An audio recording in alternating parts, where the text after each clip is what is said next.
ఎవరిని బట్టి మనము భయపడాలి? మనుషులు చేసుకున్న ప్రతిమకు మనము భయపడాలా? మనిషిని సృష్టించిన దేవునికి మనము భయపడాలా? మనుషులు చేసుకున్న ప్రతిమకు మనము భయపడకూడదు. దేవుడు మనము చేసిన దేవునికి, సృష్టికర్త అయిన దేవునికి భయపడదాం.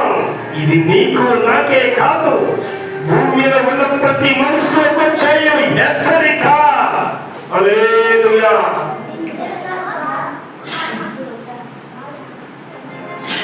నిన్ను నీవే పరిశోధించుకో. సువార్త నీ దగ్గరికి వచ్చినప్పుడు అడుక్కునే వాళ్ళగా మా ఇళ్ళ మమ్మల్ని వచ్చి సువార్తని మీరు ప్రకటించుకున్నావు. ఎవర్రా నువ్వు అని సువార్త చెప్పేవాడిని నిందిస్తున్నావు. సువార్త చెప్పేవాడిని పేడ నీళ్ళు పోస్తున్నావు.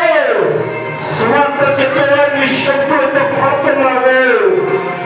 ఎందుకయ్యా వారికి ఆ కర్మ?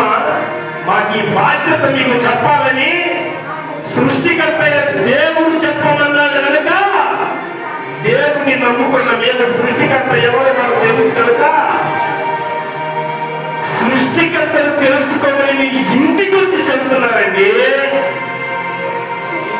మీతో చెప్పు దెబ్బలు తింటూ, మీతో కుంకం పూజించుకోవచ్చు చెబుతున్నారండి. సృష్టికర్త దేవుని తెలుసుకోమని తెలియపరుస్తున్నారు. ఎందుకంటే నిన్ను, నీ ఆత్మను దేవునికి అగ్ని కొండములకు పోకూడదని దేవునికి ఇష్టమండి. నీ ఆత్మను రక్షించుకోవాలని, నీ ఆత్మను రక్షించుకోవాలని దేవునికి ఇష్టము, దేవునికి ప్రేమండి. కన్న కుమారుడికి దెబ్బలు ఉంటే కన్న తల్లి కన్నీళ్లు కారుస్తుంది. కన్న తండ్రి బాధ ఓర్చుకోలేడు. కన్న కుమారుడు ఆకలితో ఉంటే కన్న తండ్రి ఓర్చుకోలేడు. అలాగే సృష్టికర్త దేవుడు నిన్ను సృష్టించారు, నీకు ఆత్మని ఇచ్చారు, నీవు అగ్ని గుండానికి పోతావని ఓర్చుకోలేక ఆయన రక్షించుకున్న పిల్లలతో నీకు ఆయన వాక్యములు తెలియపరుస్తున్నారండి. ఆయన శిశువులను భూమి మీద సంపద